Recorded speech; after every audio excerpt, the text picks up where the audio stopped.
deteriorating the humanitarian situation in the Strip.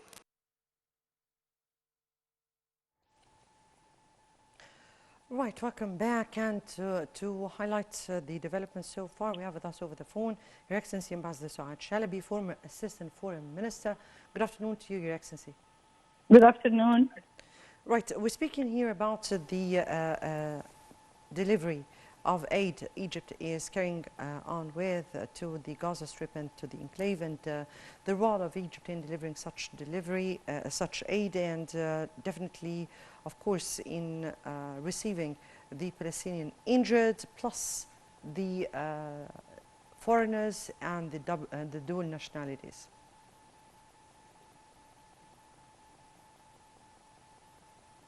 Yes, the Egyptians are playing a big role now during this war, and Rafah borders are the most important borders that can allow the humanitarian aid to pass through.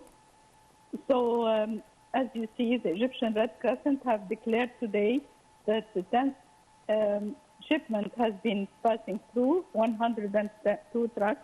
Yesterday, there were 47 trucks carrying food, water, relief, supplies, and medicines, and medical equipment.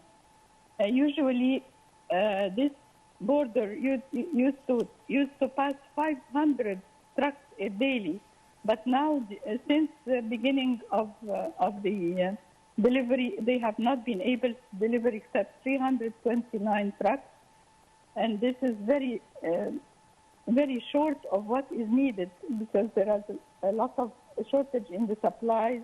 There are only 14 hospitals out of 35 hospitals who are working.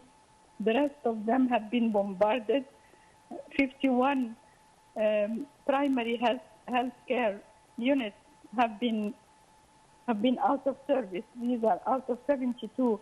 So as you see, even the WFP and the WHO have declared that it is a very serious situation, and there is lack of safety for the doctors. There are no guarantees for anything that is happening. Even the delivery cargo. The deliveries are being bombarded. Even the stations have been, the medical stations, the medical hospitals have been bombarded. So there are no guarantees, and these conditions are declining badly every day. Your Excellency, since the very beginning of these strikes by Israel, and before Egypt played such a role in delivering the much needed aid to the enclave, there have been so many or in proportional response from Israel towards the civilians, but particularly yesterday or the past few days have seen a rise in the Israeli strikes, particularly with an incursion. Yesterday, or the day before yesterday, we've seen a strike in Jabalia that has seen the death or the killing of 500 and more people at once. Yesterday, we've seen Israel shelling areas surrounding hospitals, and that is for the second time after the Baptist hospital. We've also seen Israel shelling ambulances. How far do those shellings amount to constitute genocides or war crimes according to the international law?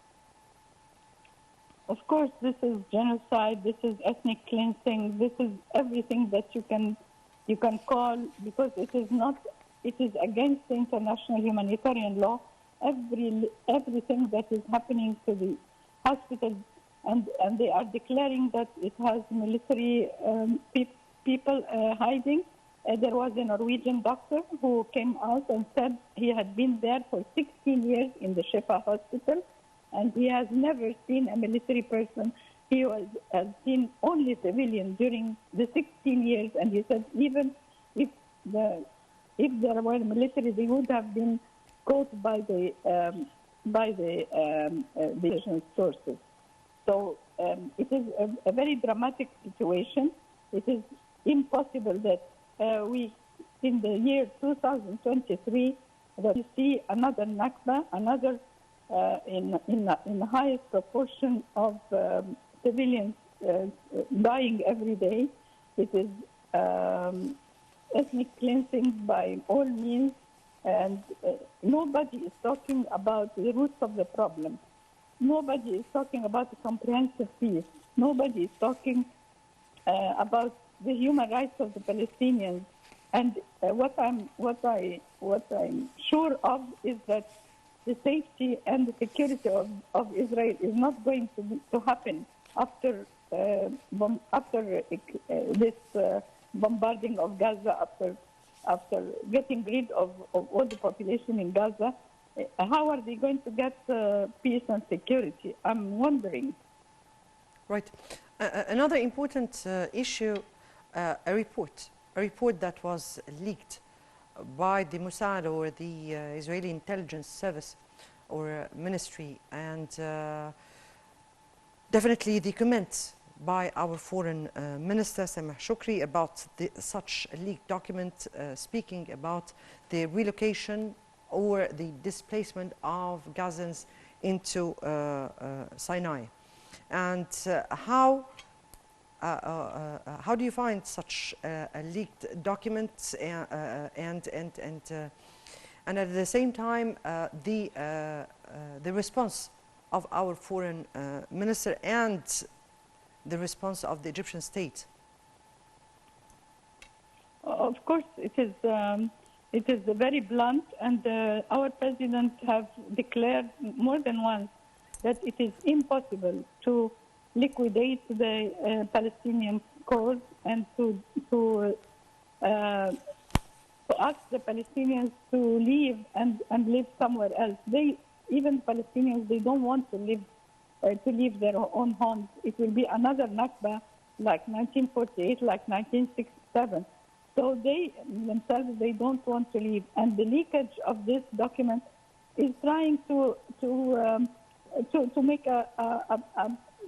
make a problem between Egypt and Israel relations. And this, we have a peace accord between the two countries, and we are trying to put our borders, firm borders between Gaza and Egypt. And Egypt is worried, of course, about its potential threat, its own security. We don't want an Islamic state in Gaza. So it is our borders, and we have to secure our borders. And the plight of the Palestinian is the Israelis' responsibility. It's not Egyptian responsibility. It's not the Arab responsibility. They have to shoulder their own responsibilities. They have to find a way for the Palestinians to live side by side. They have to recognize the two-state solution. They should not push the Palestinians out of their territory. They have to go yes. back to the Arab peace accord, peace settlement, which was initiative which was started in 1994, and it has stopped because the United States has given it back to it. It has not been given any. Yes.